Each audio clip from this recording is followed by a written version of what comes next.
this is John Colo with OKRaw.com. Today we have another exciting episode for you all the way here in Austin, Texas, which I haven't been to in actually probably over 10 years because last time I was here I was visiting Dr. Ritamarie Loscalzo here in Austin at her raw food potluck that she ran for many years. Do you still run the potlucks? We stopped during COVID and we haven't started them up again. They were amazing potlucks, some of the best here in the area in Austin. I'd always come to them when I was in town. So nonetheless, I want to introduce you guys to Dr. Ritamarie because most of you guys probably don't know who she is. She does a lot of work literally in the background these days. She's not really super in front of the camera, super much, but she does so many things to help the raw vegan, plant-based community and just people in general to get healthier because this is her life. And as I said, she is a doctor. Hey guys, it's John Kohler. I've got something really special for you from January 12th to the 18th. I'll be hosting a one-of-a-kind, super intimate retreat in the Caribbean on Culebra Island in the Spanish Virgin Islands. This is the first time I've ever done anything like this. Just 4 to 8 of you will get my personal one-on-one time with me learning everything about organic gardening and holistic health alongside my buddy Kailash Niels. Spots are super limited, so if you ever want to hang out with me in person, this is your chance. Hit the link below to reserve your spot, and I can't wait to see you there. So Dr. Ritamarie, I know you've been doing a living raw plant-based diet for 38 years now, so you want to tell everybody like why you got into this and why you started and all these things. Yeah, absolutely. And now I think it's 39 because it's 39 years. Thinking about it, it's 1985. Okay, 85. And I got into it because I wasn't well. My health was failing. I was 20, I don't know, 20, I don't know. I was in my 20s, past my mid-20s. And my health was falling apart, had been falling apart for a while. Headaches and sinus problems and ulcer-like symptoms and just a whole lot of health problems. And nobody was helping me. And I was not into nutrition at the time. I was just, I was just a general person, a standard American person who loved ice cream. And I wasn't getting help. I would go to the gastroenterologist. I went to the ear, nose, and throat specialist. I went to the allergy specialist. I went to a neurologist for the headaches. And they just kept giving me drugs.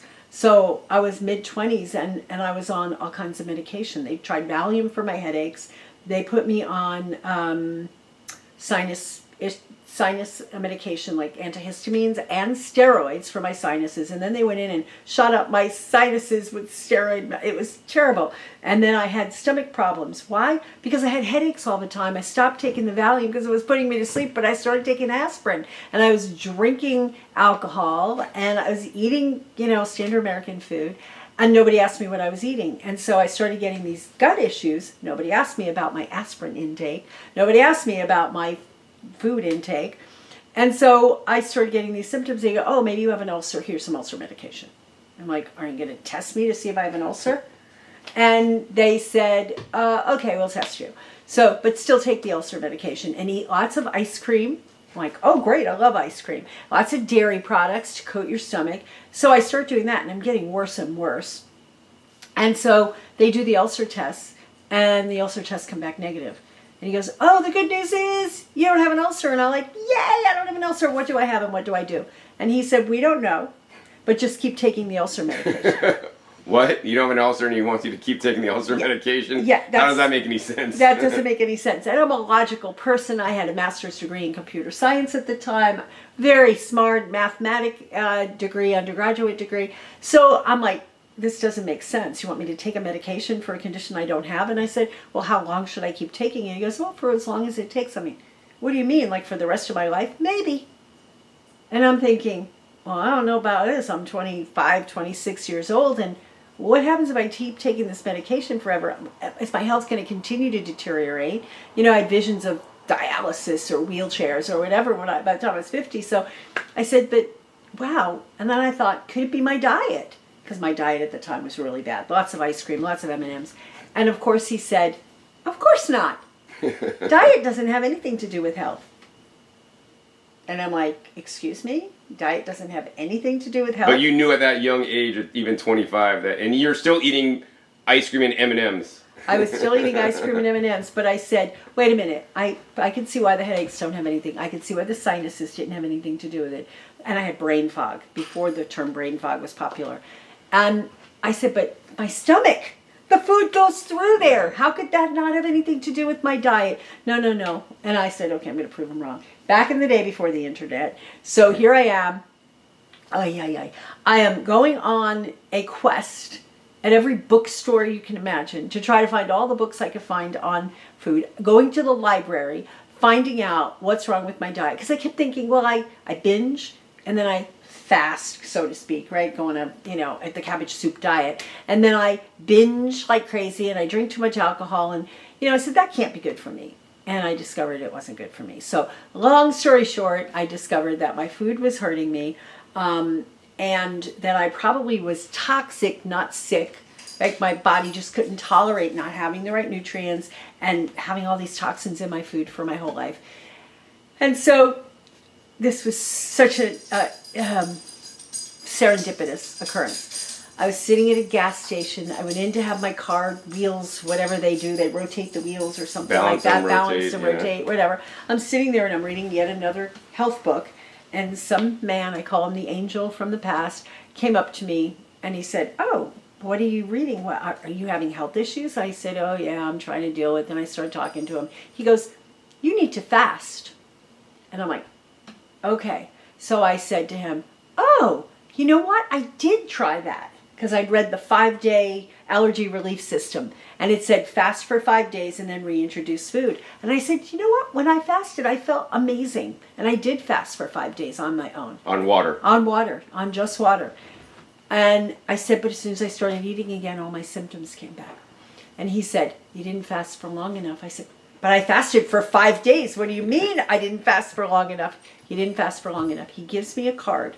And he says, check this out. And check out this book. He writes it on the back of the card. And he left. Who was it? I don't know who he was. Oh, you don't know the card? You don't have the card anymore? The card. No, I don't have the card. No, it wasn't his card. He gave me the card of a fasting place that used to be in Hollister, California, called the Religious School of Natural Hygiene. The book he had me read was Fasting Can Save Your Life by Herbert Shelton. So I'm a good student. I went and I got the book and I read it and I'm like, this explains everything. So I called this place and it turned out on Tuesday and Friday afternoons you could come in for a tour of the place and they tell you about fasting. And I went there and I was like, oh my God, I need to do this. I need to do this. So I'm like, how am I going to do this? I have a full-time job. How am I going to go there? And it turned out I had, some crazy serendipitous things that I needed emergency surgery for. And they told me you have to be off of work for 6 weeks. And I'm like, oh, now I can go to this place. So I went and I fasted for 28 days. And I completely turned my life around. While I was fasting, I decided I want to help people. This is crazy. I've been through all this ordeals, and I need to help people. So I quit my job. I think it was like 6 months later. I quit my job, very well-paying job in the computer industry, and I went back to school, and I got my degrees. I got a chiropractic degree because a lot of the doctors that I'd read about at this place were chiropractors running fasting institutions. And so I got my degree in chiropractic. While I was there, I studied nutrition. I got a master's degree in nutrition on the weekends.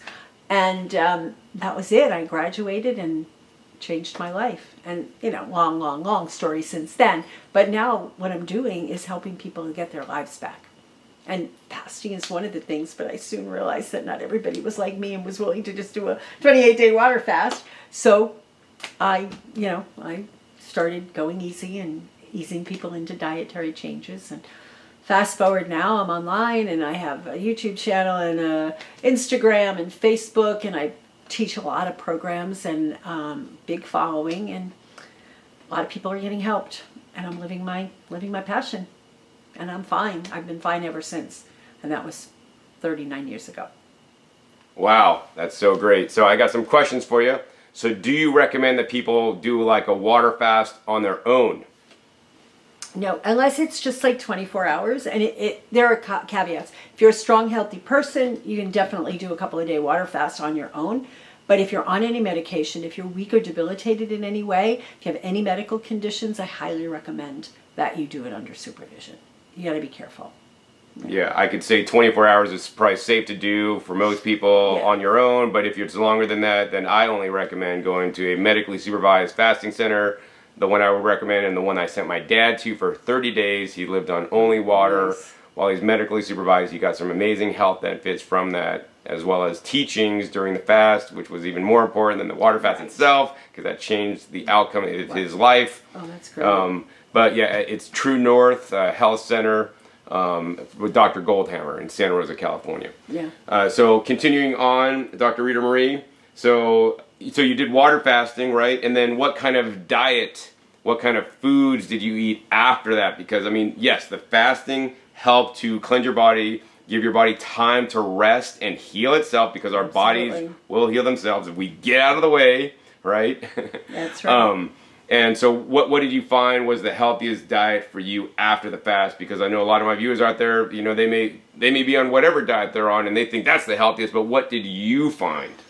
So my diet's evolved over the years. So right away I was on 100% raw foods, lots of fruit, lots of nuts, lots of salads. And I did really well. I was extremely emaciated when I finished my fast, so I needed to put on weight, and I did. People say, oh my God, you know, how are you going to do that? I put on the weight. It came back within a few months. I wasn't overweight to begin with, but yeah, 92 pounds was a little bit light for me.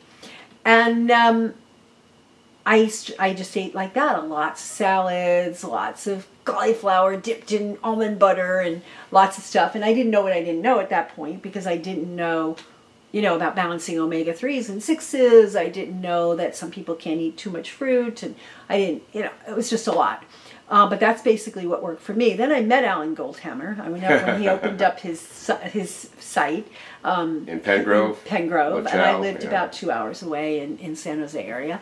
And I went up there, and he started talking to me about, well, I think you might be eating too many nuts, and maybe, you know, you should consider eating some cooked vegetables. So I resisted for a while, and then I started to do that. I think I stayed 6 months on an all-raw diet. And then I started playing around with a little bit of cooked vegetables and starches and things like that. But over the years, it's evolved, because I've learned a lot, and I've learned how to medically test for various things, and it turns out I have the tendency towards insulin resistance and diabetes. I have a family history of heart disease, and so what I found over the years is the diet that works best for me personally is mostly in the summertime. I live in Austin, it's pretty hot. It's almost 100% raw. And in the wintertime, I might do a little bit more in the way of cooked soups and cooked vegetables. I don't do much in the way of grains, maybe a bite or two of wild rice every now and then, and maybe a couple of bites of lentils every now and then. But I do find that if I eat too much of those things, it sets up cravings. I want more, because it imbalances my blood sugar if I eat too much. So I eat a lot of greens, Like how many pounds a day is your I goal? recommend 2 pounds a day. That's what I recommend. I recommend 2 pounds. And I get, you know, a lot of it in my quart of green smoothie, and then my big old salad, and then whatever other veggies I throw in there.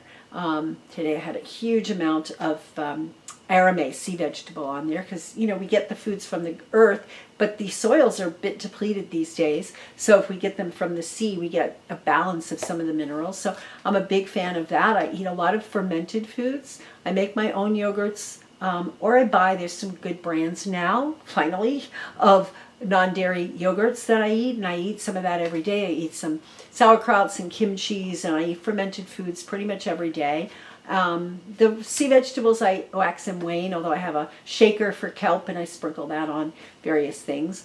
Yeah, that's what I do. Now people say, how could you eat like that? It's so boring. Well, I'm Italian. I like fun foods, and so I've learned how to make pizzas, I've learned how to make pastas, I've learned how to make cannolis, what's the other one, cannolis and manicotti and lasagna, all these stuff that can be made with whole foods, plant-based stuff, and they're delicious. I don't make them every day because I'm busy. Most of the time I eat, you know, big salads, but boy, I can make some really good foods, and people come over and say, wow, if I could eat foods like this every day, I'd eat all plant-based as well.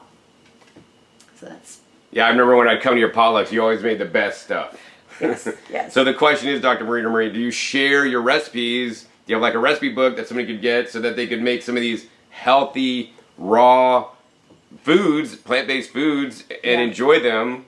Yeah. That's been, stamped with your approval. Yes, absolutely. I have a lot of recipe books. We have a marketplace. It's called the Hormone Harmony Marketplace, and all my books are in there. I can give you the link to that.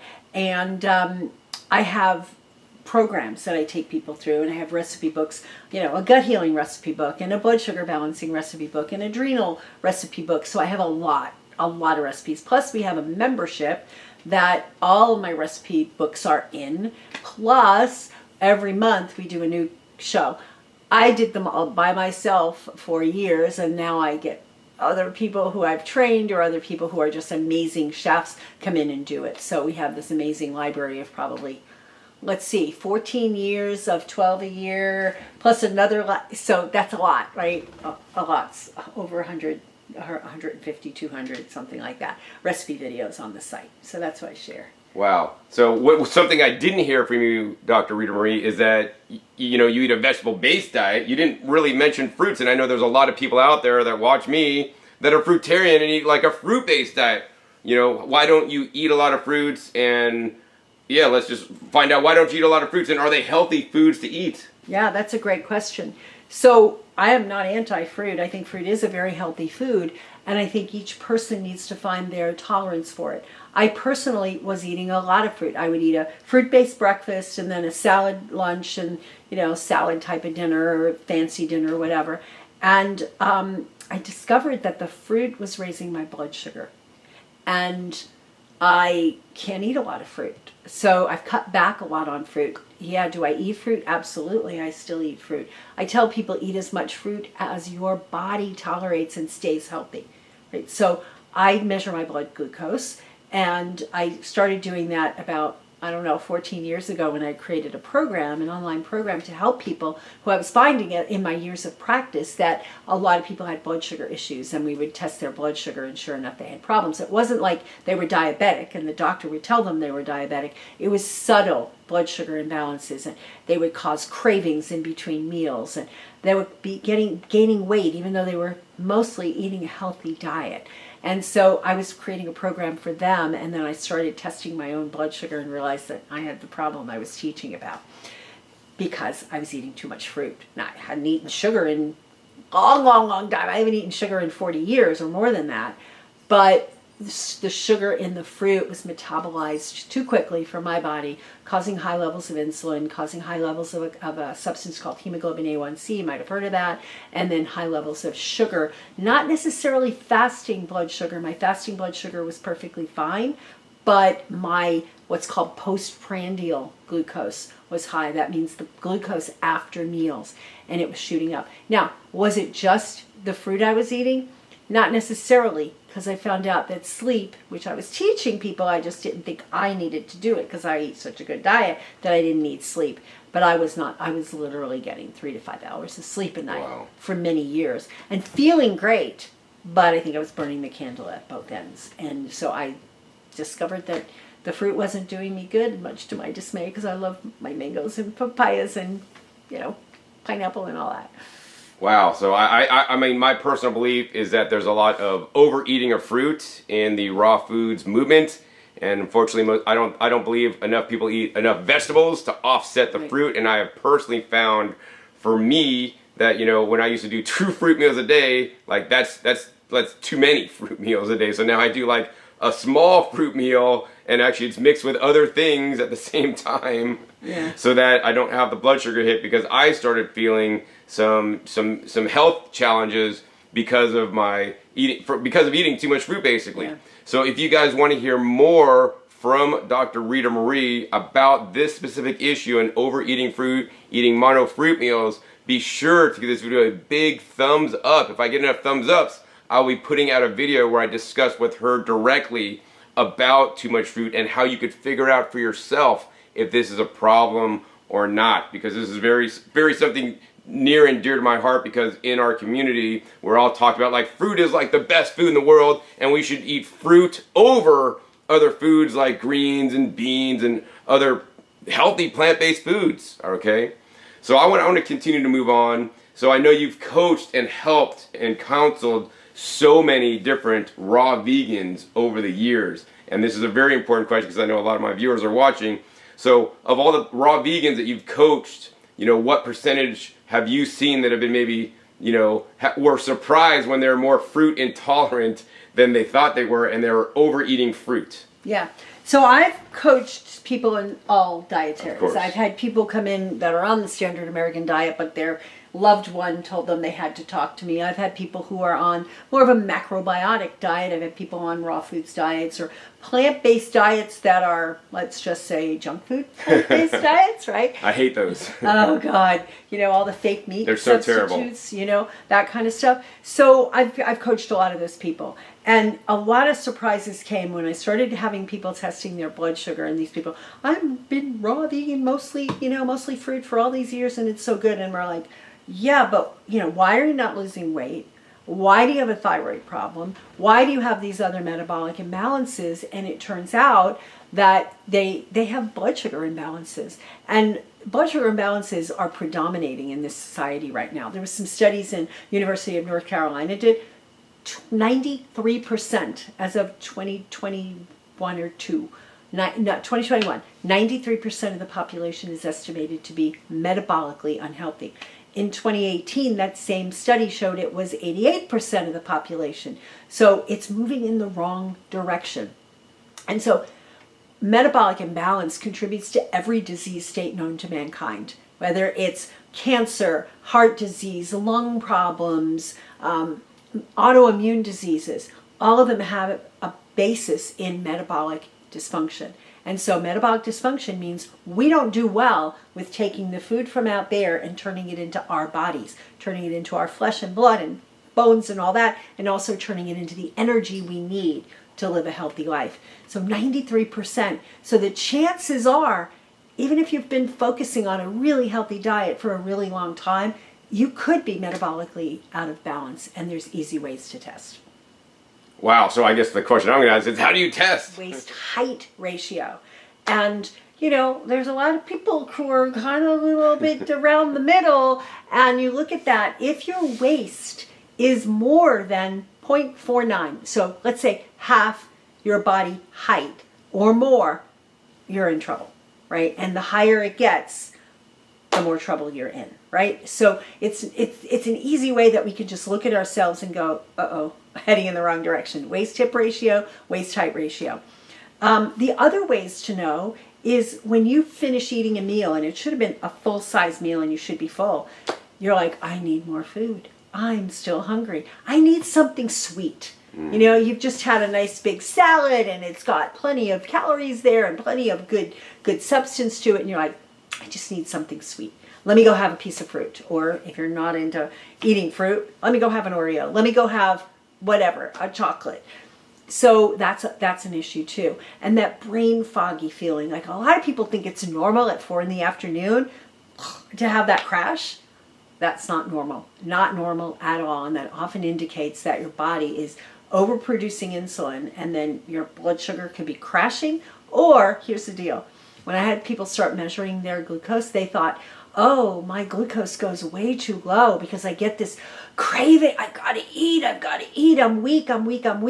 And when they actually measured it, their blood glucose was high. Remember the first time somebody reported that to me, she said she always had these brain foggy periods where she couldn't even think straight. And she thought it was her blood sugar being low. So she would always eat something.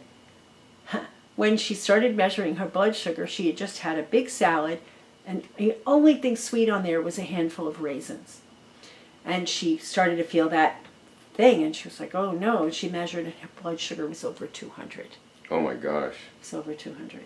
So just because you feel like you have low blood sugar, and people are like, oh, I'm dizzy, I'm this and that, it could be high blood sugar. Because here's what happens. If the sugar is in the blood, it means it's not getting into your cells. So your mitochondria in the cells can't make energy, and so your brain doesn't get the energy. And so your brain's going, I'm lost. So your blood sugar's high, who cares? It's not what's in the cells, and it's not what's getting into the brain. So those are just some of it. You can also test by getting a glucometer, which is a little device that you use a lancet to pierce your finger, a little drop of blood, you put it in there, and you can test your blood sugar at any point in time. You can see how your foods affect it. Another thing you can use is what's called a continuous glucose meter, where you wear it on your body and it measures your glucose all the time. And I highly, highly recommend that everybody, when you go to your doctor and have your annual whatever blood test done, is that you ask for hemoglobin A1C and insulin.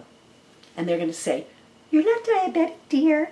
You don't need those tests." And you say, "Yes, I do. I want to test it so I don't become diabetic, so I can find out if it's high and I can do something about it." Most of them argue, and then there's ways that you can order it directly yourself. There's a number of direct access labs. So those are some of the ways. Wonderful. So what I will say is that I get my own blood test, order them myself. I used to get a friend who's a doctor do it, but now I do it myself. So link down below to my blood test episode so you guys could get, in most states, you could actually get blood tests for as low as $5 plus a draw fee. And that's what I do. And actually my A1C came back in the range, I think it was like 5.7, which is pre-diabetic as a raw vegan.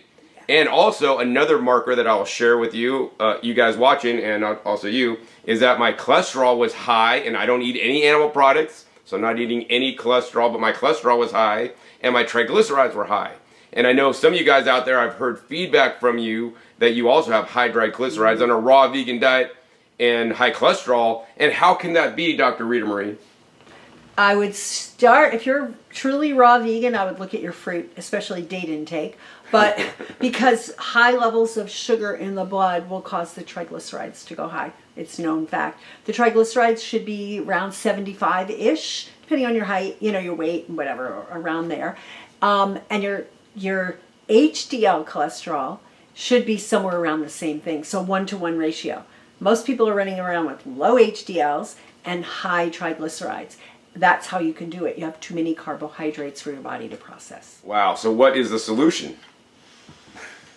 Stop eating fruit! Not necessarily stop eating fruit. Fruit's a good food. I tell people eat as much fruit as your body is healthy eating. So for me, it's a little bit of blueberries or a little bit of, whatever it is, a little bit of cut fruit with my green salad. That's what it is for me. For some people, they can eat more than that.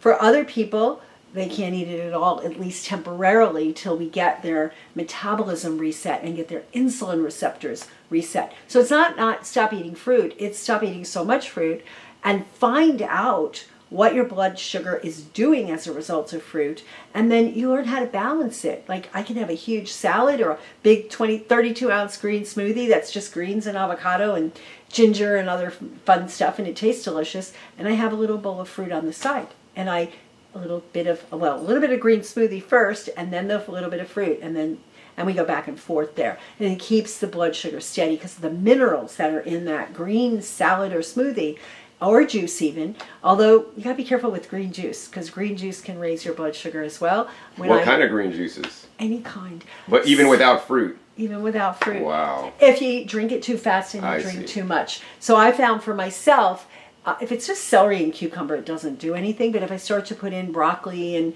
other things that have a little bit more starch content, and I drink it down real fast, then it causes my sugar not to go up as much as fruit does, but a little bit. But if I throw some chia seeds and stir it into my juice, or flax powder, whatever, all of that stuff can slow it down. So it's learning how to eat in such a way that you keep your blood sugars nice and steady. Very important. So, I mean, that's one of the reasons why I started eating some heat processed foods. So, I hear there's a second meal effect when I eat beans. I go with blood sugar, and I would rather eat some heat processed beans in my Instant Pot, or some purple rice, or some purple sweet potato, or purple potatoes. And would you say those would be healthier for me than eating fruit if I'm having some A1C a little bit high and having some other symptoms potentially?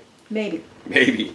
Maybe. And it's good to find out for yourself. I can eat a little bit of like a wild rice. I can have a little bit of lentils, but if I have too many, it does raise my sugar, even with a lot of greens. So you just have to be careful. Genetics plays a big role here. So if you have family history of diabetes or family history of sudden death from heart attack, like I have in my family, oftentimes that's caused by these blood sugar swings and high levels of insulin, which raises blood pressure, stiffens your artery walls, and all this. So I think we have to just play it by ear. You really do need to test. So if you go off of a lot of fruit and then you start eating that way and your hemoglobin A1C doesn't come down, And you can Then I only still test got that. issues. If you still have issues, then it may be the beans. Right. Right? And beans less likely than grains. I see. Right? So beans can actually stabilize it for a lot of people. Like I can eat a good sized bowl of lentils. But if I eat rice, no, even brown rice.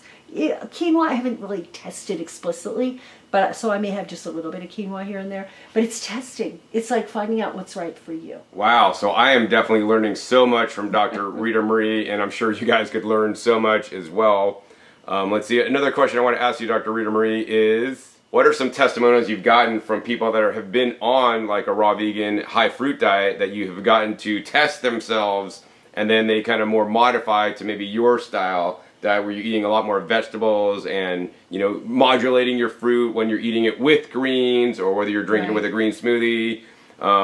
What kind of results have you seen for some people? Yeah, I've seen people who had really bad brain fog. I've seen people who have had the extra weight around the middle, even though they're eating like a pretty healthy diet, and that's gone away. I've seen someone had a fatty liver. She had a test at her doctor, and they said, "You have a fatty liver," and she goes, "Why would I have a fatty liver? I'm eating, you know, this great healthy diet." And fructose can contribute to fatty liver, right? Usually the tests on fructose have been done with high fructose corn syrup and isolated fructose. But it's still, we have to respect our bodies and go from there. So I've seen that. I've seen people who are not raw vegan, who are just vegan, you know, eating whatever because it's vegan, it's healthy, which is not true, right? And they, same thing, you know, too many grains, and they turn that around and they start eating better. But there are people, okay, I'll give you an example.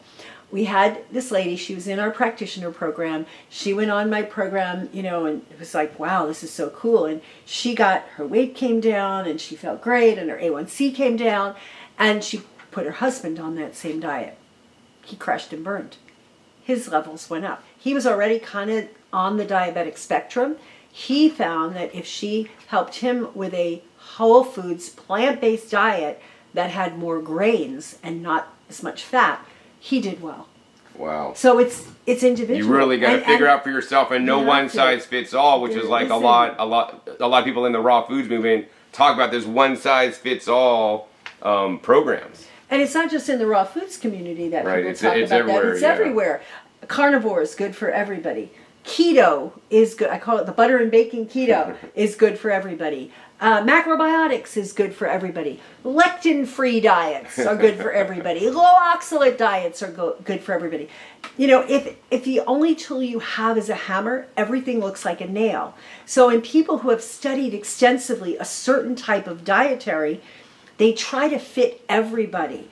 But if you know that you've got a screw loose and you try to hammer it in with a hammer, it's not going to work. And so we have to do the same with our body. A raw vegan, a high fruit diet may not work for you. Don't keep trying to fit it in.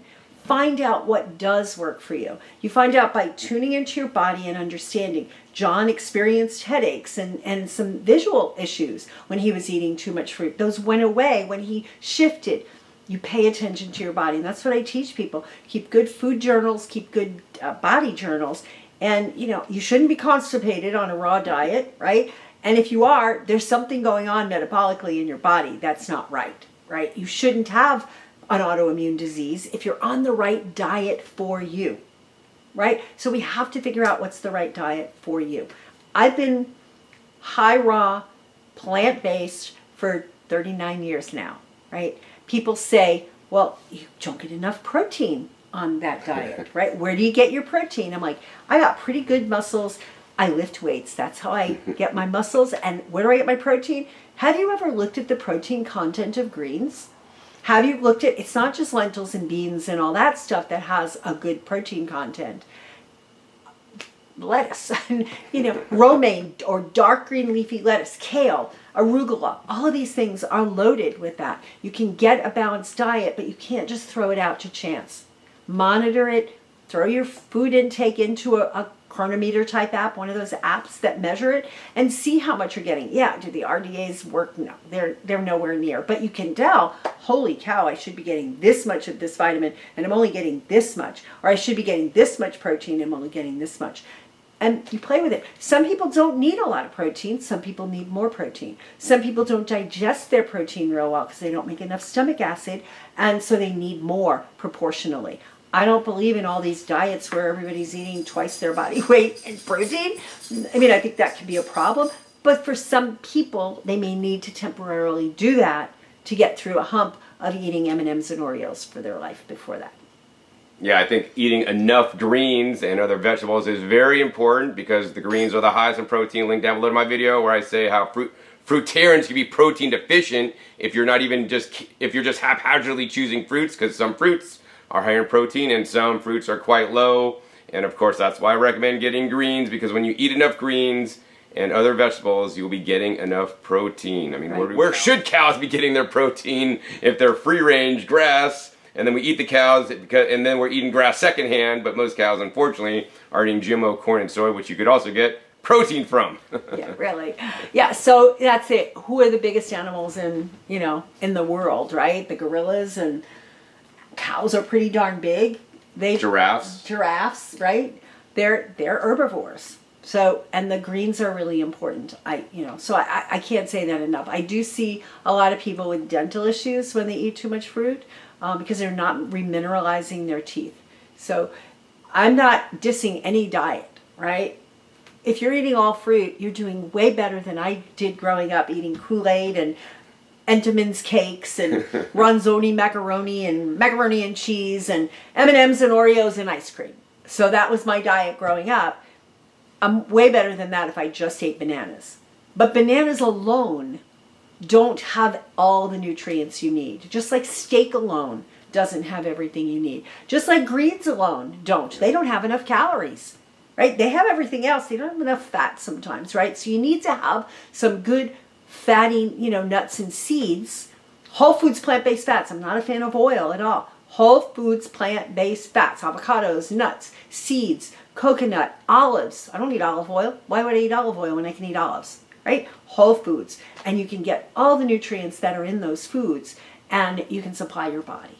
And if you're not thriving, then there's something wrong. You need to investigate and find out what's wrong. Is it your digestive tract isn't handling it right? Is it that you're not getting the right balance of nutrients you need? Is it that you have a genetic tendency to need more vitamin B6 or B9 or whatever else than someone else, and you need more of those?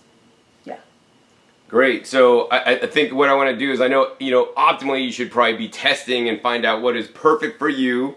That being said, a lot of you guys out there may not want to get tested or get tested. So what general recommendations do you make for people to have a well-balanced diet? Like how many greens, how many fruit, what kind of other plant food should people be eating in general? In general. Because I know that's going to be hard for you.